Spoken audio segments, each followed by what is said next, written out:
Good morning, students. I am Vasanthi, lecturer in chemistry, ABN and PRR College of Science, Kovur.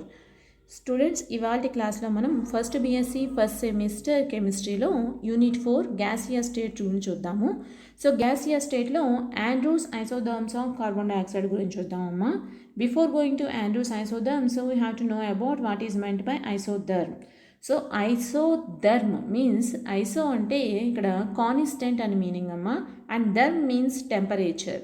అంటే constant temperature దగ్గర pressure and volume అనేవి ఏ రకంగా change అవుతున్నాయి అనే దాన్ని ఏమంటారు అంటే ఐసోథర్మ్స్ అని చెప్పి అంటారు. The curves representing the variation of pressure and volume at constant temperature are known as isotherms.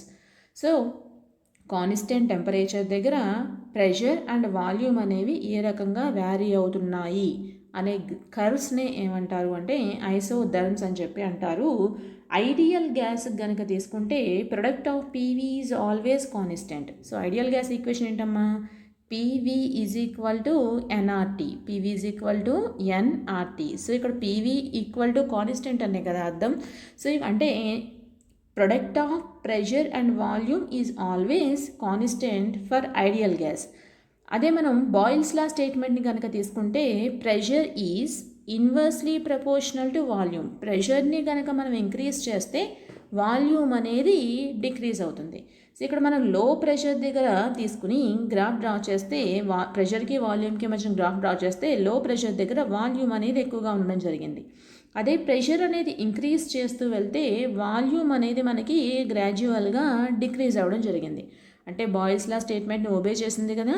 So ideal gas అంటే ఏంటి? A gas which obeys all the gas laws is called ideal gas. So ideal gas కనుక మనం తీసుకుని isotherms కనుక మనం observe చేస్తే constant temperature దగ్గర pressure and వాల్యూమ్ని వేరియేషన్ చేస్తే మనకు వచ్చిన ఈ ఐసోథర్మ్ని రెక్టాంగ్యులర్ హైపర్బోలాలో ఉండడం జరిగింది. ఇక్కడ వచ్చిన ఐసోథర్మ్ అనేది మనకి రెక్టాంగ్యులర్ హైపర్బోలాలో ఉండడం జరిగింది ఈ షేప్ అనేది. ఇది ఐడియల్ గ్యాస్కి. ఆండ్రూస్ మనకి 1869లో CO2 గ్యాస్ని తీసుకుని ప్రెషర్ అనేది ఏ రకంగా ఎఫెక్ట్ చూపిస్తుంది వాల్యూమ్ మీద, కాన్స్టెంట్ టెంపరేచర్స్ తీసుకుని డిఫరెంట్ కాన్స్టెంట్ టెంపరేచర్స్ దగ్గర ఎఫెక్ట్ ఆఫ్ ప్రెషర్ అనేది వాల్యూమ్ మీద ఏ రకంగా ఉంటుంది అనే దాన్ని స్టడీ చేయడం జరిగింది. దానికోసం ఆండ్రూస్ వాల్యూమ్ ఆఫ్ CO2ని మెజర్ చేస్తున్నారు డిఫరెంట్ ప్రెషర్స్ దగ్గర. సో డిఫరెంట్ ప్రెషర్స్ని తీసుకుని డిఫరెంట్ ప్రెషర్స్ దగ్గర వాల్యూమ్ ఆఫ్ CO2 అనేది ఏ రకంగా ఉంది, ఏ రకంగా వ్యారీ అవుతుంది అనే దాన్ని మెజర్ చేయడం జరిగింది అట్ డిఫరెంట్ కాన్స్టెంట్ టెంపరేచర్స్ దగ్గర. సో దాని తర్వాత వాటికి ప్లాట్స్ కనుక డ్రా చేస్తే ఆ ప్లాట్స్ అనేవి వచ్చిన ఆ ప్లాట్స్ని ఏమంటున్నారు అంటే ఐసోథర్మ్స్ అని చెప్పి అనడం జరిగింది. He then plotted the volume against pressure at different constant temperatures and thus obtained a number of isotherms. So అక్కడ వచ్చిన వాటిని ఏమంటున్నారమ్మా ఐసోథర్మ్స్ అని చెప్పి అనడం జరిగింది. సో ఐసోథర్మ్స్ మనకి ఈ రకంగా ఉండడం జరిగింది. వాటిని మనం సెపరేట్గా స్టడీ చేద్దాము డిఫరెంట్ టెంపరేచర్స్ దగ్గర. సో స్టార్టింగ్ మనం 13.1 డిగ్రీ సెంటీగ్రేడ్ దగ్గర వచ్చిన ఐసోథర్మ్ అనేది మనకి ఈ రకంగా ఉండడం జరిగింది. సో ఇక్కడ స్టార్టింగ్ ఏ అనే పాయింట్ దగ్గర చూస్తే కనుక CO2 అనేది ఇక్కడ ఏ గ్యాస్కి స్టడీ చేశారమ్మా? CO2 గ్యాస్కి స్టడీ చేయడం జరిగింది. ఏ అనే పాయింట్ దగ్గర CO2 అనేది గ్యాసియస్ ఫామ్లో ఉండడం జరిగింది. ఏ అనే పాయింట్ దగ్గర CO2 అనేది గ్యాసియస్ ఫామ్లో ఉండడం జరిగింది. సో ఎక్కడది లో ప్రెషర్ దగ్గర వాల్యూమ్ అనేది ఎక్కువగా ఉంది. సో ఏ అనే పాయింట్ దగ్గర గ్యాసియస్ ఫామ్లో ఉండడం జరిగింది. నెమ్మదిగా గ్రాడ్యువల్గా ఏం చేశారు అంటే ప్రెషర్ని ఇంక్రీజ్ చేస్తూ వెళ్ళారు.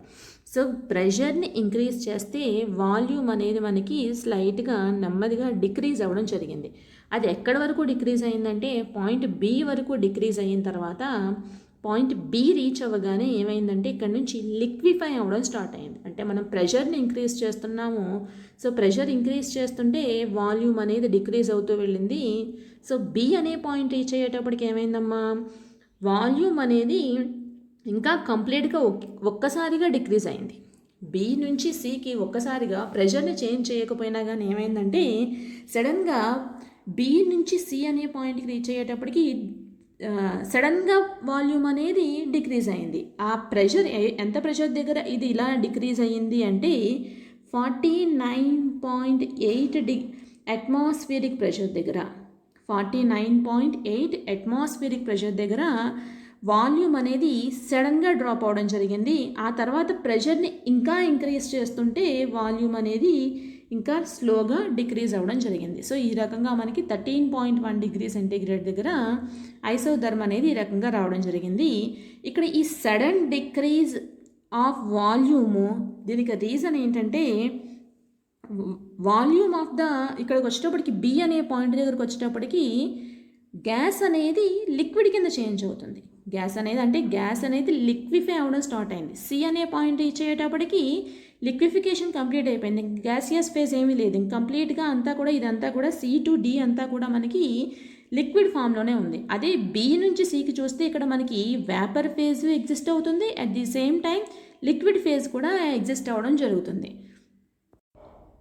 49.8 అట్మాస్ఫియరిక్ ప్రెషర్ దగ్గరకు వచ్చేటప్పటికి గ్యాస్ అనేది సడన్గా ఇక్కడ మనకి 49.8 అట్మాస్ఫియరిక్ ప్రెషర్ దగ్గరకు వచ్చేటప్పటికి గ్యాస్ అనేది సడన్గా వాల్యూమ్ అనేది డిక్రీజ్ అయింది.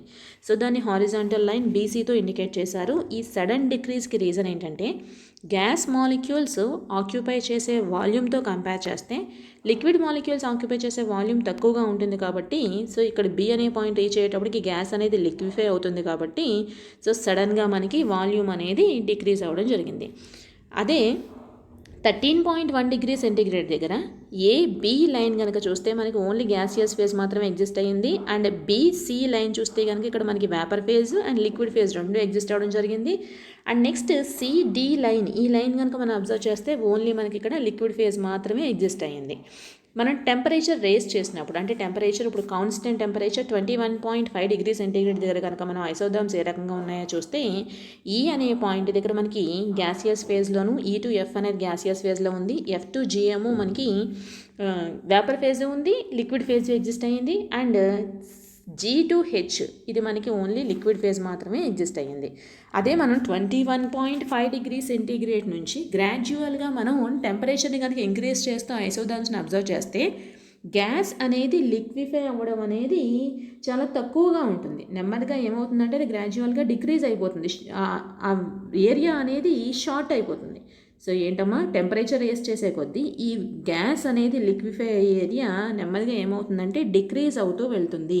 అదే 31.1 డిగ్రీ సెంటీగ్రేడ్కి వచ్చేటప్పటికి చూస్తే ఓన్లీ ఎక్స్ అనే పాయింట్ మాత్రమే ఉంది. ఆ పాయింట్ దగ్గర మాత్రమే గ్యాస్ అనేది లిక్విడ్ కింద ఉంది. ఆ తర్వాత అంతా కూడా ఏ ఫేజ్లో ఉంది అంటే గ్యాసియస్ ఫేజ్లో ఉంది. ప్రెషర్ అనేది గ్యాసియస్ ఫేజ్లో ఉంది.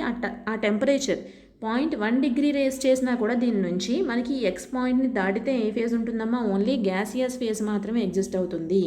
సో కాబట్టి ఇక్కడ ఉన్న ఈ ఎక్స్ అనే పాయింట్ని ఏమంటారు అంటే క్రిటికల్ పాయింట్ అని చెప్పి అంటారు. ఎక్స్ అనే పాయింట్ని ఏమంటారమ్మా critical point of carbon dioxide అని చెప్పి అనడం జరుగుతుంది. And next the temperature above 31.1 degree centigrade, the liquefaction of gas does not takes place at all, however the pressure may be.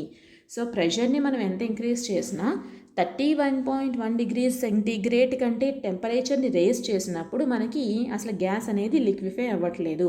అక్కడున్న ఎక్స్ అనే పాయింట్ని క్రిటికల్ పాయింట్ అని చెప్పి అంటారు. A point where there is no distinction between liquid and vapour state of a gas is called critical point. దాన్ని ఏమంటున్నారమ్మా critical point అని చెప్పి అంటున్నారు. ఆ పాయింట్ దగ్గర ఎగ్జిస్ట్ అయిన గ్యాస్ని అక్కడ దాన్ని క్రిటికల్ స్టేట్లో ఉంది అని చెప్పి అంటారు. ఆ క్రిటికల్ పాయింట్ దగ్గర ఎగ్జిస్ట్ అయిన గ్యాస్ క్రిటికల్ స్టేట్లో ఉంది అని చెప్పి అంటారు.